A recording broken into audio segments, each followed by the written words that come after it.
Format numerology நேயர்களுக்கு நர்மதாவின் அன்பான வணக்கம். நம்மளுடைய சேனலில் தொடர்ந்து பல்வேறு விதமான ஃபார்மட் நியூமராலஜி சம்மந்தமான பதிவுகள் பார்த்துட்ருக்கோம். அந்த வகையில் இன்றைக்கி நம்ம பார்க்க போகிற இந்த ஒரு பதிவில் கர்மா சம்மந்தமான விஷயங்களை பற்றி தான் பார்க்க போகிறோம். அதை பற்றின தெளிவான விளக்கம் கொடுக்கறதுக்காக நம்ம கூட இன்றைக்கி ஃபார்மட் நியூமராலஜியினுடைய தந்தை டாக்டர் மகா தனசேகர் ராஜா அவர்கள் இணைஞ்சிருக்கிறாங்க. வணக்கம் சார். வணக்கம்மா. சார், நீங்கள் எண்களில் நிறைய மாயாஜாலங்களை எங்களுக்கு தினம்தோறும் காட்டிகிட்டு இருக்கீங்க சார். இந்த எண்கள் அப்படின்னு சொன்னாலே வாழ்க்கையை மாற்றி அமைக்கக்கூடிய நிறைய விஷயங்களை எண்கள் மூலமாக எங்களுக்கு கொடுத்துட்ருக்கீங்க சார். அதை விதிசார் எண் அப்படின்றது நீங்கள் நிறைய சொல்லியிருக்கீங்க, விதி எண் அப்படின்ற சொல்லியிருக்கீங்க சார். இந்த கர்மா அப்படின்ற ஒரு வார்த்தைக்கு எண் உண்டா சார்? ஏன்னா கர்மான்ற வார்த்தை நிறைய பேருக்கு பயம் தரக்கூடிய ஒரு விஷயமா இருந்துகிட்ருக்கு. நீங்கள் எண்களில் என்னென்னமோ விஷயங்கள்லாம் கண்டுபிடிச்சிட்டு இருக்கீங்க. இந்த கர்மாவுக்கு ஏதாவது எண்கள் கண்டுபிடிச்சிருக்கீங்களா அப்படின்றது எங்களுடைய சந்தேகமாக இருக்கா சார்? அப்படி ஏதாவது உண்டு? விதிக்கு எண்ணு இருக்கு, பிறவி எண்ணுன்னு இருக்கு. ஆமா. அப்புறம் விதி எண்ணுன்னு இப்போ எல்லாத்துக்கும் தெரிஞ்சு போயிடுச்சு. நீங்க சொல்லி எல்லாருமே தெரிஞ்சுக்கிட்டாங்க. விதி எண்ணு இருக்கும்போது கர்மா எண்ணு இருக்கக்கூடாதா? இருக்கா சார்? அப்போ இருக்கு. ஓகே. ஏன்னா விதி எண்ணு இப்போ மனுஷன் வாழ்கிற போது இது நம்ம ஒரு செயல்பாட்டுகளே பேசும்போது கலவைக்கெல்லாம் பேசும்போது அதெல்லாம் அவன் விதிப்படி தான் நடக்குது அப்படின்னு போது விதிப்படி நடக்குது, அதுக்கு என்ன காரணம்? கர்மாப்படி நடக்குது, அதுக்கும் என்ன தான் காரணம்? ஸோ அப்போது இது இருக்கும்போது அதுவும் இருக்கத்தான் செய்யும். அது எதுன்னு தான் நமக்கு தெரியல, அது எப்படின்றது தான் நமக்கு தெரியல. நம்ம முதல்ல அப்படி இந்த இப்போ நம்ம கொடுக்குற அந்த ஸ்பீச்சை அழகாக கேளுங்க. கேட்டுட்டு அப்படியே கொஞ்சம் தூரம் போகும்போது கொஞ்ச நேரம் ஆனதுக்கப்புறம் அப்படியே நம்பர்லேயும் கேல்குலேட் பண்ணுறேன். நம்ம வாழ்கிற வாழ்க்கையில் நமக்குள்ளேயே நிறைய விஷயங்கள் எப்படி சக்கரை நமக்குள்ளேயே இருக்குது.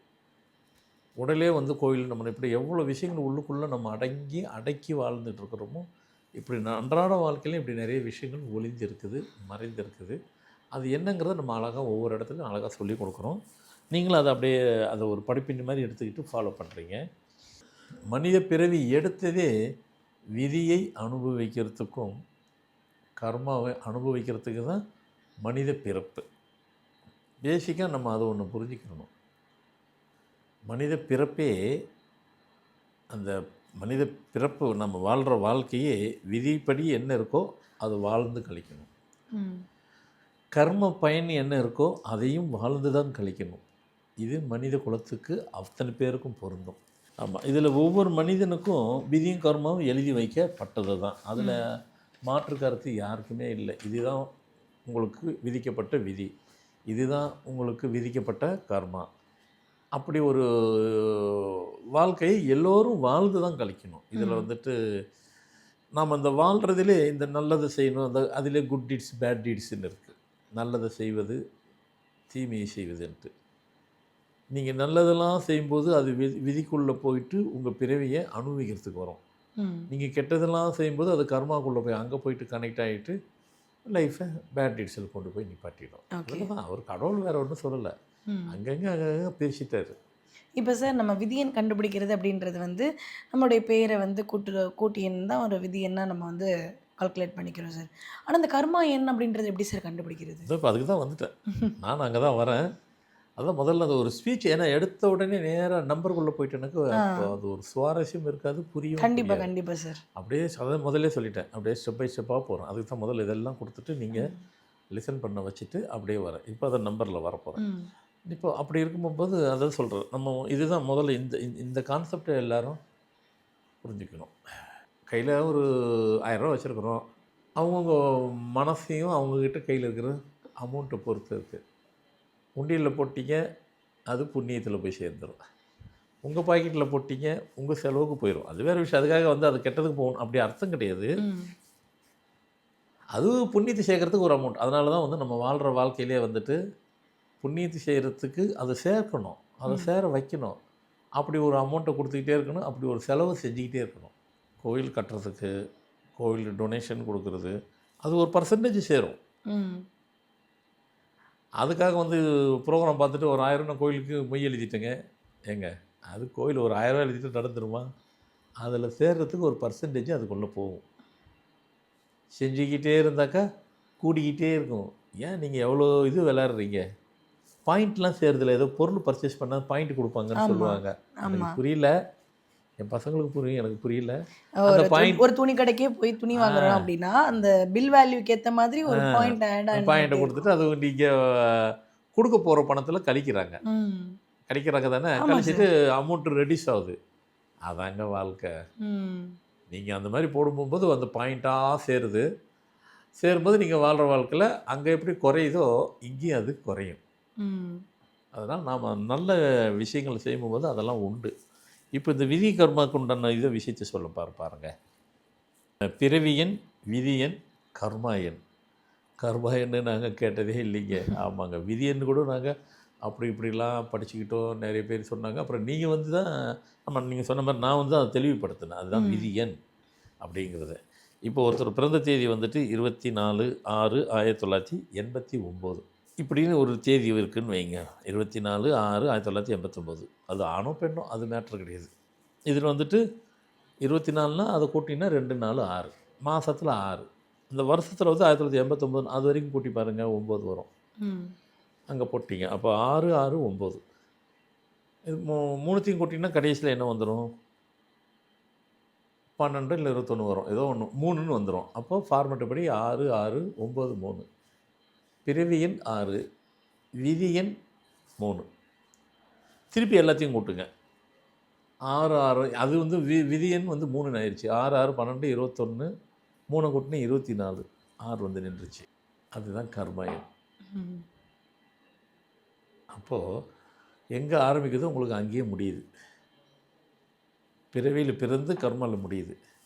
இப்போ நான் சொல்கிறேன் பாருங்கள். இப்படி இப்படி உங்களுக்கு ஒரு தேதியில் இருக்குது. நீங்கள் இதில் எப்படி இருப்பீங்க, எப்படி இருந்துக்கிட்டு இருக்கோம் அப்படின்னு பார்த்தீங்கன்னாக்கா, நீங்கள் உங்கள் வாழ்க்கையில் நீங்கள் யாருக்கும் தீங்கு செய்ய மாட்டீங்க.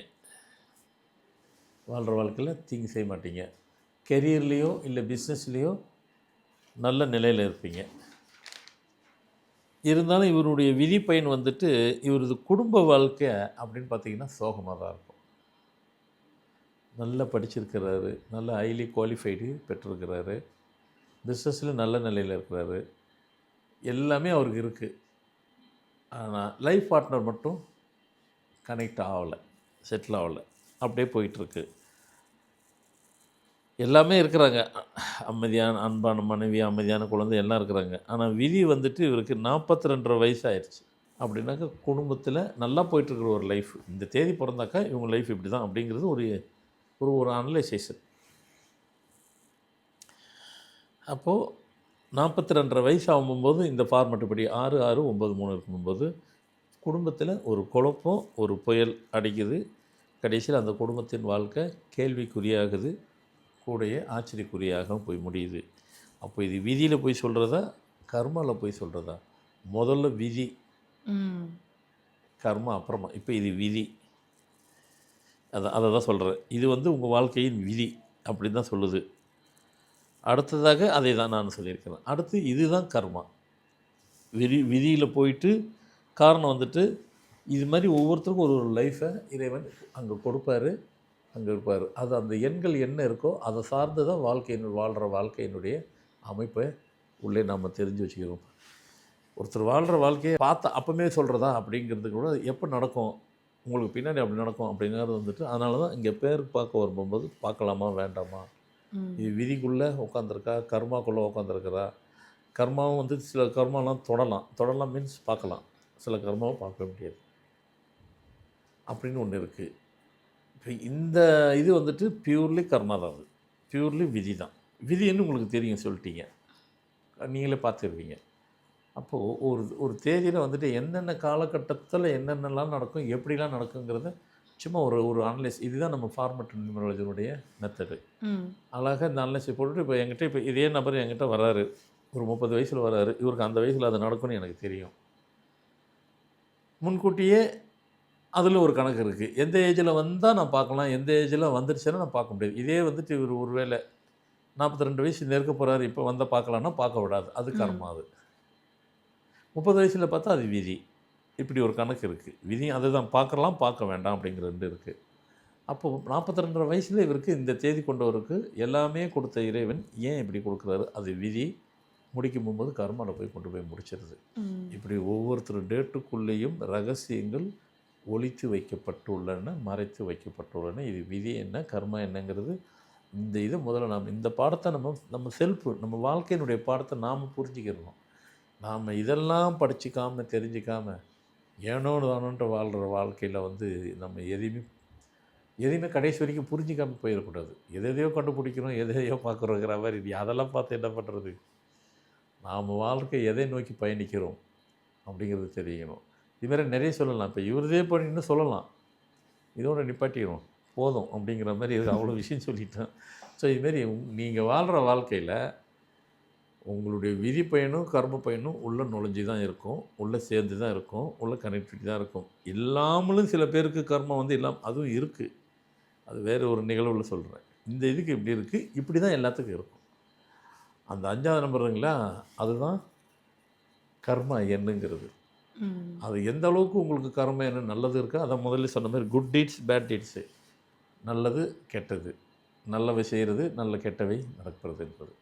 ஸோ மொத்தத்தில் இதை வந்துட்டு உங்களையே நீங்கள் வந்துட்டு செக் பண்ணி பார்க்கும்போது தெரிஞ்சு போயிடும். இது நமக்கு வந்துட்டு ஏன்னா நம்ம ஃபார்மெட்டில் அதானே சொல்கிறோம், 3, 6 வந்துட்டு குயிட் ஆப்போசிட்டு.